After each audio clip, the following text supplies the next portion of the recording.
Rig வேதத்தில் தண்ணீரின் மீது நடப்பது அல்லது கடக்க முடியாத நீர்நிலைகளை கடப்பது, அந்த நீரை கடக்க உதவும் தெய்வீக சக்தியின் உதவியால் வாழ்க்கையின் பெரும் சவால்கள், நோய், மனவேதனை, நிதி அழிவு போன்றவற்றை வெல்வதை குறிக்கிறது. திருவிவிலியமும் இதையே நமக்கு கற்பிக்கிறது. இயேசு தெய்வீகமானவர். அவர் தண்ணீரின் மீது நடந்தது மத்தேயு 14, மார்க் 6, யோவான் 6 ஆகிய இடங்களில் படிக்கலாம். அவருடைய தெய்வீகத்தையும் இயற்கையின் மீதான அதிகாரத்தையும் குழப்பத்தையும் பயத்தையும் வெல்லும் வல்லமையையும் குறிக்கிறது. இது நானே இருக்கிறேன் என்ற தெய்வீக இயல்பு குறித்து நமக்கு எடுத்து காட்டுகிறது. இதுதான் இயேசு. மேலும் வாழ்க்கையின் புயல்களின் பொழுது இயேசுடைய பிரசன்னம் குறித்து சீடர்களுக்கு உறுதியளிக்கவும் இது உதவுகிறது. இன்றைய நற்செய்தியில் புயல் வீசும் கடலில் இயேசு இல்லாத நிலையை உணர்ந்து படகில் இருந்து அவருடைய சீடர்கள் அடைந்த பயத்தை நாம் காண்கிறோம்.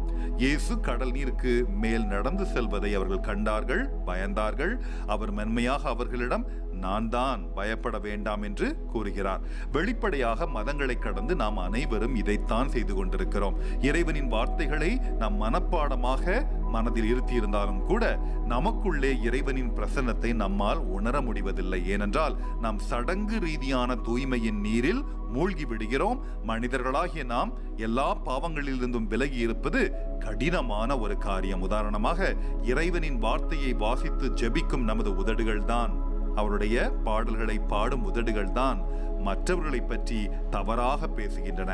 அயலார் மீது கோபத்துடனும் வெறுப்புடனும் பலதரப்பட்ட மற்றும் மிகவும் விலக்கப்பட்ட வசை சொற்களை பயன்படுத்துகின்றன. எனவே நாம் குறைந்தபட்சம் தினசரி தொடர்ந்து மனம் திரும்ப வேண்டும். மேலும் நமக்குள்ளே இருக்கும் நீதிபதியிடம் மீண்டும் பாவம் செய்ய விட வேண்டாம் என்று வேண்டிக் கொள்ள வேண்டும். அது வருடத்தின் 365 நாட்களாக இருந்தாலும் சரி, ஆண்டவர் நம்மை மன்னிக்கிறார். அவர் மன்னிப்பின் கடவுள்.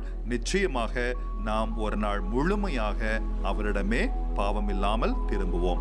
நாம் ஆவியிலேயே அவருடன் முழுமையாக இருந்தால் எந்த கொந்தளிப்பான நீரும் நமது உயிர் படகை மூழ்கடிக்காது. ஏனென்றால் அவர் ஒருவரால் மட்டுமே நமது எதிரிகளான மரணம், பாவம், சாத்தான் ஆகியவற்றை தமது பாதங்களுக்கு கீழே போட்டு மிதிக்க முடியும். ரோமைய நூற்றுவர் தலைவர் இயேசுவிடம் சொன்னது போல, நாமும் தூய்மையானவர்கள் அல்ல, அவர் நம்முடைய உள்ளம் என்னும் உயிர்காக்கும் படகில் நுழைய தகுதியானவர்களும் அல்ல.